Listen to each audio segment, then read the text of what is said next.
Hi there guys, Neil at Italia Autos here. Welcome back to another video on my channel. Today we are doing something a little bit different. I have treated myself to a new car. It's something a little bit different. It's something new out on the market. They've only been out about 6 weeks, so I'll keep that hidden for a minute while I tell you the reasoning behind it. As you know, at the beginning of the year I was looking at selling the Jeep and getting another 4x4 to do loads of towing with. But in the current climate, the only things I like are really expensive and they're way overpriced for what they are. So I decided against it. So I was then umming and ahhing about having a Stelvio. And then I worked out the towing weights with what my trailer weighs and what the most common cars I tow with. And it's going to be above the weight, so I can't even have a Stelvio. So I was like, right, okay. Let's either keep the Jeep to one side, we'll use it only for towing, or we'll sell the Jeep and I'll get myself a cheap van, which I'll only use for, you know, putting subframes and stuff in when I'm going to the soda blasters, and it will also tow whatever I needed to do. I only really tow short distances now. The very maximum I'll tow is like 100 miles either way. So a big, massive, heavy 4x4 isn't really what I need now. So I have decided to go electric. And as you all know, and you probably most of the subscribers here hate electric cars, but I will say don't knock it till you've tried it. If that's something that's going to become mainstream, it's going to be at least another 5-10 years until we've got hydrogen. It's going to be at least another 5 years till we have synthetic fuel.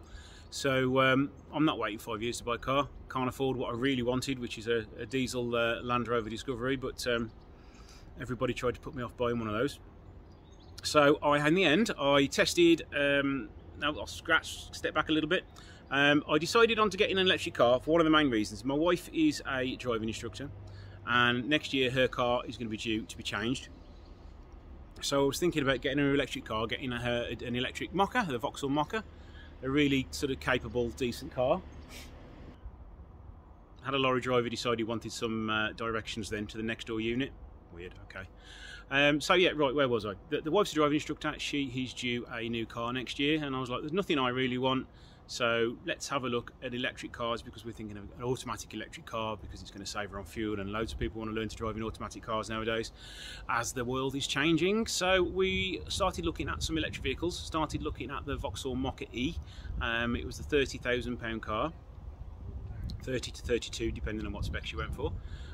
Also looked at the Fiat 500e, but unfortunately just a bit too small, and I think they're well overpriced for what they are. You can easily spec one up to 32 grand, and it's just a little super mini at the end of the day. So the Vauxhall Mocha actually won out over the Fiat 500.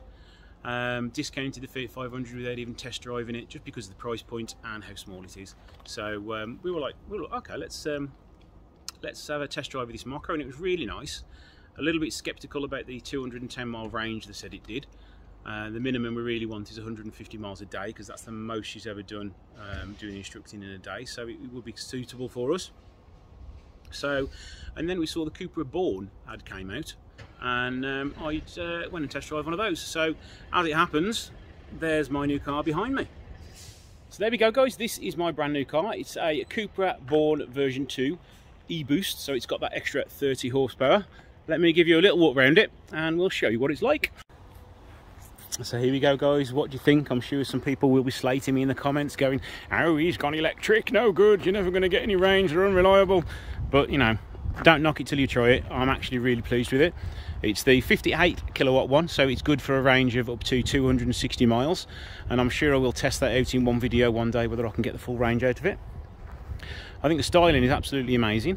This wasn't the first colour I would have picked instantly. I wanted the grey, like the primer grey, because it was the free option. But unfortunately, to get a car instantly, I had to settle for the version 2 with the e-boost button, so I get an extra 30 horsepower in this beautiful metallic red. And I think it's absolutely gorgeous, and it was the right choice to go for. Sitting on 19-inch alloy wheels with lovely contrasting dark grey side skirts and wing mirrors, just to prove it is an electric car. There's a little charge port. Look, I've finally done it. I've ditched the petrol engine and gone all electric. I do actually really like the way they're styled. I mean, for a back end of a car, you can't deny that comes together pretty nicely. The way those lights sort of pinch together, and you've got the straight bar at the back, the huge overhang of the spoiler. I even don't mind these sort of ID3 bits. Yes, my car is dirty already and it needs a wash, but the actual styling of the vehicle, I'm absolutely loving it. let's show you the inside now.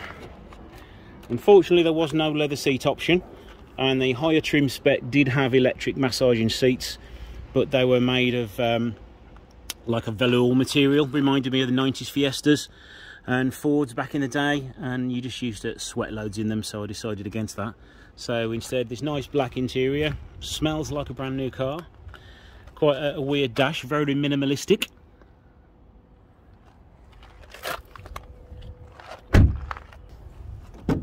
Let's show you the driver's side now and jump in. Jump onto the inside now. Let's turn the volume down. So yeah, the inside is extremely minimalistic. We have a Cooper button now, which is the turbo boost button like out of Chase HQ.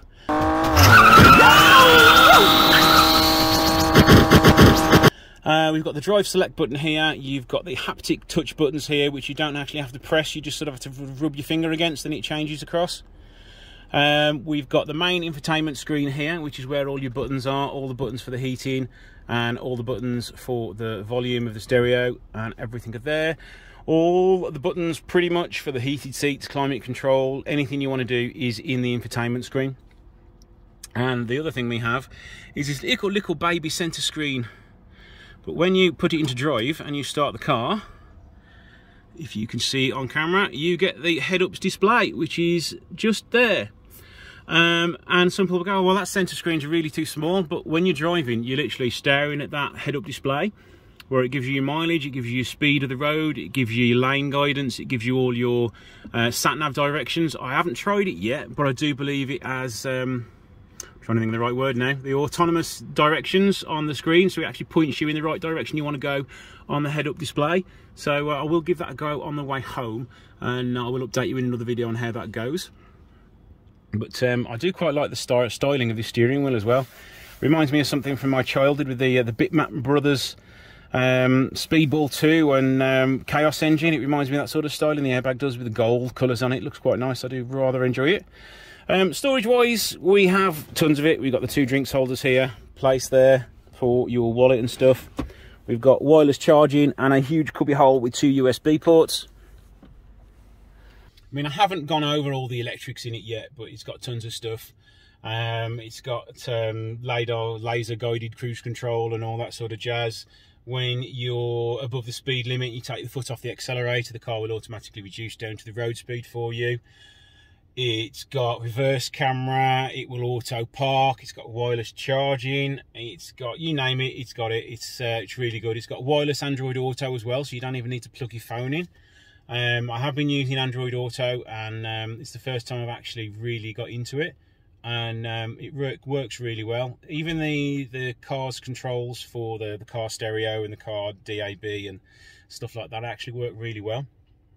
So there we go, guys. That was a quick tour of my new car. I will be doing some more videos on it, like it or not, about how it drives, and probably a review video. And I want to do a range video to see if we can do a little road trip out there and see if we can get it to do the magic 260 miles. That'll be fun to try and hypermile an electric car. I've never done that before. So let me know your comments in the description down below, and I shall see you in the next video.